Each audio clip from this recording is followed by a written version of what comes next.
Tina, faz favor. Boa tarde a todos. Eu, antes de mais, agradeço à Unicef, mas agradeço sobretudo à Paula o convite para apresentar este livro. Para mim é uma honra e um desafio. Um desafio, sobretudo, porque tive dificuldades em encontrar as palavras certas para apresentar este livro. Foi como se não tivesse vocabulário suficiente para o descrever e tão pouco para dizer o que senti. Antes de vos falar deste livro, penso que é este? Não, é este. Deixem-me falar-vos de um outro e da forma como conheci a Paula. Há mais de 20 anos, numa feira de livro aqui no Porto, comprei o livro Memórias da Resistência Rural no Sul, Colso 1958-62. Este que estava esgotado e que foi agora reeditado. E este é um dos livros da minha vida. Um livro que me marcou profundamente, conseguiu inquietar-me, desassossegar-me e emocionar-me. Um livro que deveria ser lido por todos, que deveria ser de leitura obrigatória nas escolas e nas faculdades. Nele, a Paula mergulha no passado para trazer à luz do dia as lutas pelas 8 horas de trabalho nos campos do Sul e as condições de vida dos trabalhadores rurais do Colso, terra ribatejana. Nele estão descritos os modos de vida, a fome, o trabalho, as lutas, as prisões e as torturas. E ouvimos as pessoas a falar. Ela dá a voz às pessoas. O impacto em mim foi tão profundo que certa vez, tendo de me dirigir de Porto Alegre para Lisboa, fiz um desvio de alguns quilómetros, e fui para cima antes e fui ao Colso, porque tinha de ver a terra do livro que me apaixonara. Nessa altura encontrava-me a preparar a tese do meu doutoramento, do qual a Domicília, que está aqui também de certa forma é protagonista, e lembro-me de pensar várias vezes como eu gostava de escrever uma coisa quase tão bonita como esta. Escrevi uma coisa de que não me envergonho, mas que está muito longe da beleza das palavras que a Paula usa. Pessoalmente só nos conhecemos em 2009, quando a Paula foi minha arguente e ficámos amigas. Isto tudo para vos dizer que há autores e livros que nunca desiludem. Se o livro que me deu a conhecer a Paula foi marcante para mim, este não foi menos. Como escreve Raul Contreras Román no pós-fácio do livro, há livros que queria que toda a gente lesse. Sair à rua a gritar as linhas daqueles livros como o antigo Ardinha gritava aos títulos dos jornais. Lançar as suas páginas a partir do céu para que, como folhas de outono, deslizassem pelo ar até chegarem às mãos de leitores ávidos. É assim este livro. Dá vontade de comprar às dezenas e distribuir pelos amigos. É um livro necessário. Num tempo cinzento, em que nuvens negras pairam sobre nós, no tempo em que verdade e mentira, factos e percepções, ciência e opinião parecem valer exatamente a mesma coisa, no tempo em que os senhores da guerra bombardeiam e enriquecem com o negócio das armas, no tempo em que parece normal tratar o outro, porque diferente, como sub-humano, a Paula não esquece nada disso. Analisa e caracteriza estas correntes frias da realidade, sem deixar de nos mostrar que há brechas, carreiros, interstícios que apontam para correntes quentes de esperança. E deixem que me detenha aqui sobre o termo esperança, que eu, de certa forma, sempre fui rejeitando ao longo da vida. Talvez porque a esperança, ao lado da fé e do amor, é uma das 3 virtudes teológicas do cristianismo, e por meio desta virtude os cristãos desejam e esperam de Deus a vida eterna e o reino dos céus, como felicidade última, colocando as suas confianças nas promessas de Cristo. Talvez porque um dos significados de esperança seja espera, expectativa, coisa que se espera. O certo é que esperança não fez grande parte do meu vocabulário até agora. Mas não é em nenhum destes sentidos que a Paula usa o termo esperança. Como a própria autora refere, escrever sobre esperança com este cenário é uma inversão necessária, não por estarmos condenados a viver num mundo como ele se apresenta. Partir da corrente quente de esperança, introduzi-la no processo de conhecimento num tempo histórico longo, significa inserir a agencialidade, a atividade e a possibilidade, sem perder de vista, os sonhos humildes, frequentemente escondidos, que são formas discretas de continuar a apostar no tempo por vir e com ele continuar a construir presentes, comprometidos com enredos morais e de valor que transcendem as lógicas dominantes. Neste sentido, esperança pode começar a fazer parte do meu vocabulário.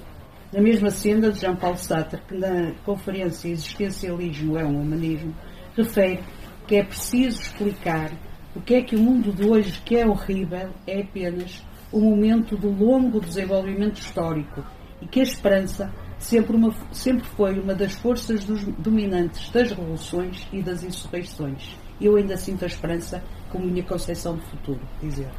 Nesta perspectiva, eu assumo a esperança como minha, não como espera passiva ou como forma de conquistar o reino dos céus, mas como a capacidade que temos de procurar futuros para além do óbvio, não nos determos na inevitabilidade desta forma de vida capitalista e procurarmos, com todas as forças possíveis, outros caminhos, mesmo que nos pareçam improváveis, pois, como escreve a Paula, o futuro não tem uma única direção. O livro está dividido em 3 partes. Uma primeira parte é dedicada aos tempos obscuros da grande crise, cuja incerteza cresceu no início de 2025, palavras da Paula. Nele, e tal como refere a Paula, o processo de desfuturização em curso, no que há décadas se apelidam de fim de história, é aqui contraposto ao fio da história com as disputas pelo porvir. Numa segunda parte do livro, esmiuça-se uma etnografia por via do alargamento do campo dos possíveis no assentamento rural, no sertão do Ceará.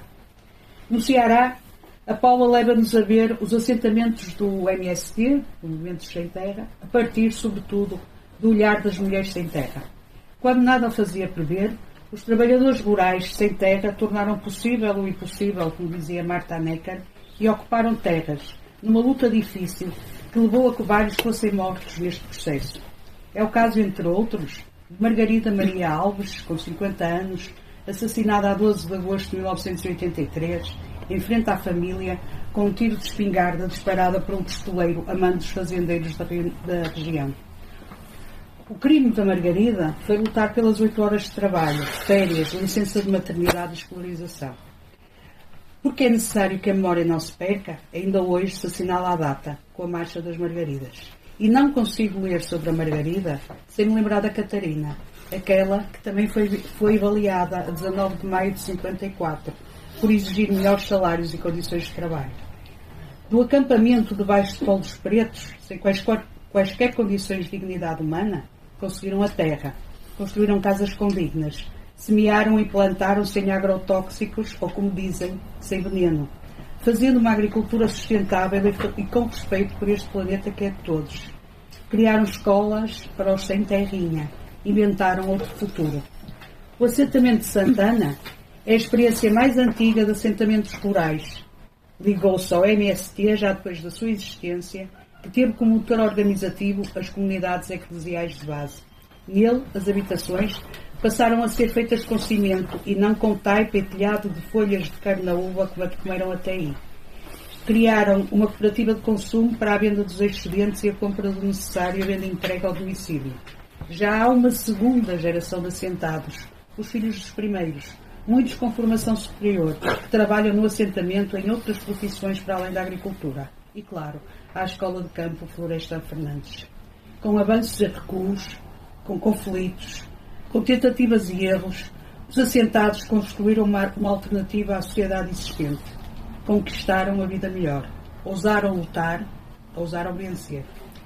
Como refere Paulo Fernandes, e está no livro, funcionário da cooperativa em 2019, o importante no assentamento não é que eu ou alguém cresça individualmente, é que a gente cresça com condições de melhorar a nossa vida, mas de forma igual, que a gente consiga ter um crescimento igual.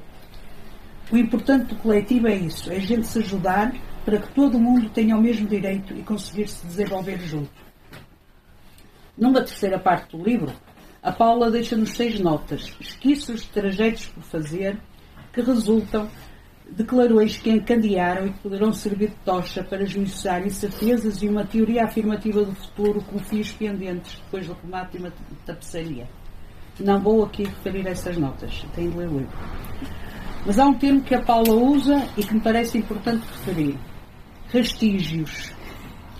São rastros, vestígios, rastilhos. No Ceará, com o MST, mas também em outras partes do globo. E quem sabe, talvez aqui no nosso lado, há utopias que deixaram de o ser porque foram concretizadas. Há acontecimentos improváveis que até parecem impossíveis em função das condições pré-existentes da realidade. Há recuos, perdas, derrotas, mas há também vitórias. E como escreve a Paula, pode desacontecer, recuar, ser vencido, mas pode também reacontecer. Surgiu na história e não da história. São estes vestígios que não podemos ignorar ou esquecer. Estão aí e a qualquer momento pode reacontecer. E nós, portugueses, temos um grande vestígio que aconteceu em 1964, no dia 25 do mês de abril. De uma coisa eu tenho a firme convicção, não é esperança, aqui é mesmo convicção, é que não é possível que o ser humano que inventou a penicilina, que foi até à Lua, que pintou os tetos da Capela Sistina, construiu o Partenão, que escreveu Dom Quixote de La Mancha ou os Lusíadas, que fez a Revolução de 1917 e outras muitas coisas, não encontre formas de se organizar em sociedade sem que existam as classes que exploram outras, sem que exista uma justa distribuição da riqueza, sem que exista igualdade e solidariedade. Sei que é o mesmo ser humano que criou Auschwitz e o Tarrafal, que colonizou, explorou e escravizou outros povos, que hoje dizima Gaza num verdadeiro genocídio, que faz a guerra. Mas há que encontrar trilhos que nos levem para outro futuro, para outra forma de nos organizarmos, e para isso há que resistir. Porque resistir é imaginar o futuro. E imaginar o futuro é um ato revolucionário. Neste livro, a Paula mostra-nos que o improvável pode ser possível e que o tempo que vivemos não é o fim da história, é apenas um fio da história. E termino com uma frase do Miguel Urbano Rodrigues, que não sei se algum dia ele escreveu, não sei se está escrita, mas que eu ouvi dizer muitas e muitas vezes, que é a seguinte: a revolução não tem dia nem hora marcada. Eu repetia isto muitas vezes. E o meu desafio é que a vamos construir todos os dias, pois, como dizem no MST, é necessário ousar lutar e ousar vencer. Obrigada. Agora a palavra.